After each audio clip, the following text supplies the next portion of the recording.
Welcome back to my channel. Today I want to make a video about my Macintosh 512k with a built-in accelerator card from Total Systems. It's a Gemini 2 accelerator board running on 20 MHz with a 68030 Motorola processor built-in 4 MB of RAM and a SCSI expansion on it. So it's a pretty nice and rare card, I would say, and it is also equipped with a separate power unit for the accelerator card and a fan inside, so that the machine does not overheat. I bought the machine round about 6 months ago in an eBay listing, and it was pretty interesting because the listing didn't say that there is an accelerator card built in the machine. The seller didn't knew much about old Macintosh, and he, as I later knew about him, worked at a university and bought the old computer equipment from the IT department in the late 90s and stored everything in his basement. And when he started, everything was running fine, and now he had to move, and he tried to power the machine on, and it was not running, and so he sold this as a defective Macintosh. I was intrigued by the listing because there was the picture with showing the machine with a badge on it, which says Total Systems 68030 power. So that was pretty interesting for me. And also another thing which is very intriguing, or that was very intriguing to me, was there is on the battery lid a DB25 connector. So I thought, yeah, there could be an accelerator card in it, so I'm going to bid for the auction, and I was lucky to get it. And when it arrived, it was more or less like a Christmas parcel when I opened it. And indeed, there is an accelerator card in it. It's piggy-banked right on top of the main board, and it's connected via a killy clip directly to the CPU, and so all the CPU pins are put through to the accelerator board. That's pretty much the main connection between the main board and the accelerator board. On the accelerator board are 4 SIMs with 1 MB, so it has 4 MB of built-in RAM. And yeah, it's not so easy to get it out of the case. Usually you can slide the main board out of the case, but in this case it's so packed that you have to bend the case to get the board out to the bottom. So that's was yeah, I had to look in some forums how to get it out, because yeah, I don't have had any instruction, and I also don't had the drivers for the card. Luckily, I was able to get the drivers. I use the GemStart 2.1 driver, and I also use the GemStart 3.0, which is the appropriate driver for the Total Systems card. So that is a Total Systems driver. I will show you later how this is running. Yeah, so in my restoration phase, I cleaned it deeply and yeah, intensively, and I also recapped the analog board, which was pretty messed up. Several caps were leaking, and I changed the fan. The fan was the original fan from the 80s and late 80s, and it was very noisy, so I changed it with a silent fan. And I also had to clean and lubricate the disk drive, of course. The gear was deteriorating, and nearly the gear is this a special plastic, and in the eject mechanism, I'm sure you know it, and I had to replace the gear with a 3D printed gear, but it's now it's works pretty good. And then I put everything together, started it up, and before I started it up with another main board, because I want to be sure that the power, because I changed all the caps, I wanted to check the power first, and not that it's like too high or that the settings are correct.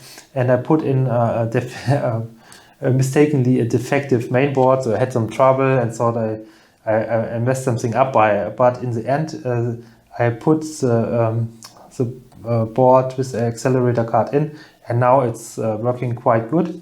Besides that, there is a worn out CRT inside, but I will change that later.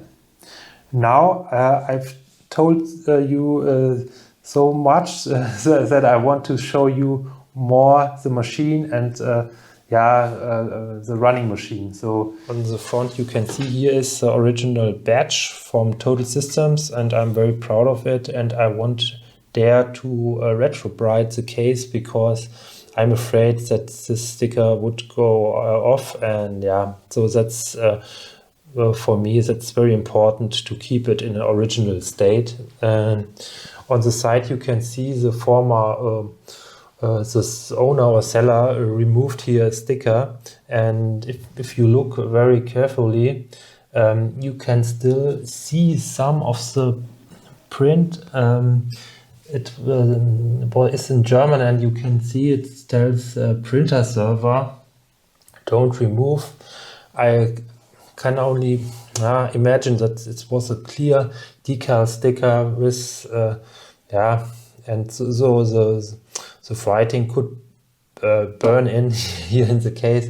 It's pretty interesting, and I won't touch this case and retrobrite it. So it's a part of the history, and it's a patina, I would say. So I keep it in that state. So I cleaned the whole case with normal dish soap, and I won't use any aggressive cleaner on the case, because it would probably damage the plastic. So but in the inside I cleaned deeply, and as I've already told you, it was used for years as a printer server, and the fan inside sucked a lot of dust and dirt in the machine, so I had to clean it, and it was really there was a lot of dirt inside and dust. Here you can see on the back side, this is the DB25 connector, which is on the battery lid, and a flatbed cable goes inside to the accelerator card. I've got this mouse with it, and I would say that's probably not the mouse the Macintosh 512k was delivered with. It could be that this is the Apple II mouse, but I'm not sure. And this is the keyboard, and it has a German layout, of course. So it's a German machine. Pretty much all keys are working. I think one or two keys are not working. I probably pull the keys sooner or later out and try to put a little W40 in the keys. Probably they start to work again. And so that's the keyboard, and that's the serial number. I guess it's the original keyboard the system was delivered with. And so now I'm going to give you a demonstration of the machine.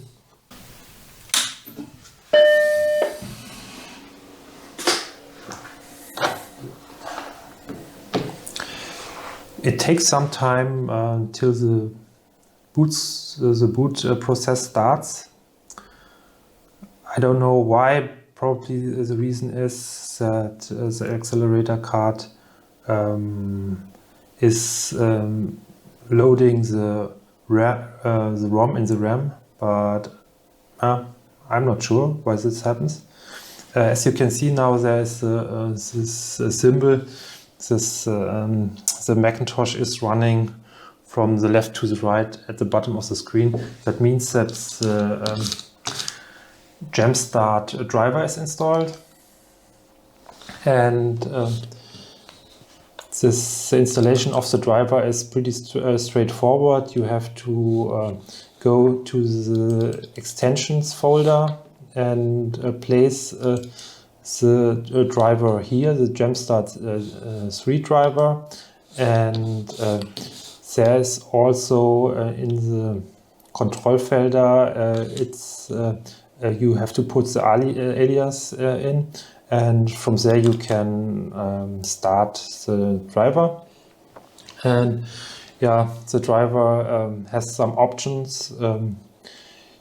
It's unfortunately not possible to adjust the RAM. There are probably other drivers which are able to limit the RAM or do some other stuff. I have the Gemini 2, what was printed on the circuit board, but here is only displayed Gemini running at 20 megahertz. That's correct, and I have also 4 megabyte of RAM installed in 1 megabyte SIMs. I guess that the system is maxed out with this 4 megabytes because on the circuit board is only you have some dip switches or pins to connect to make settings on the accelerator board, and there's only mentioned that you can have 4 megabytes. There's no option for having 5, 6, or 8. So I guess that is maxed out, and I have of course the SCSI option. I'm using the SCSI 2SD and it works pretty well. I can say that if you try to use the floppy emu, you probably run into problems with the Total System Accelerator card, especially when you want to try to boot up with accelerator card driver. Then I run into problems, and I had a floppy emu problem, and the reason for that is probably that the driver expects to communicate with the hard drive and not with the floppy drive, and sends like very fast commands or requires fast answers from the hard drive. I'm not sure why it happens. That does not work. So I bought the SCSI 2SD, and with the SCSI 2SD is no problem. Now I'm going to show you my benchmark results. I'm referring to also to Adrian's Digital Basement. He always uses the speedometer 3.23, I guess, and I also did a benchmark test, and I can show you the results. That are the results I've got. At the moment I have no floating point unit installed, also a coprocessor. I'm planning to do it, but at the moment there is no, and but I'm pretty satisfied with the results. I have no big comparison, so because here in the program there's only there are only different systems. It would be interesting to compare it with the Mac SE30 or Mac SE40, but I guess the speed is for that machine pretty good. So that is this. And another thing I learned from Alien's Digital Basement, there is a sound problem if you use the accelerator card, and he tried it out with Tetris, And yeah,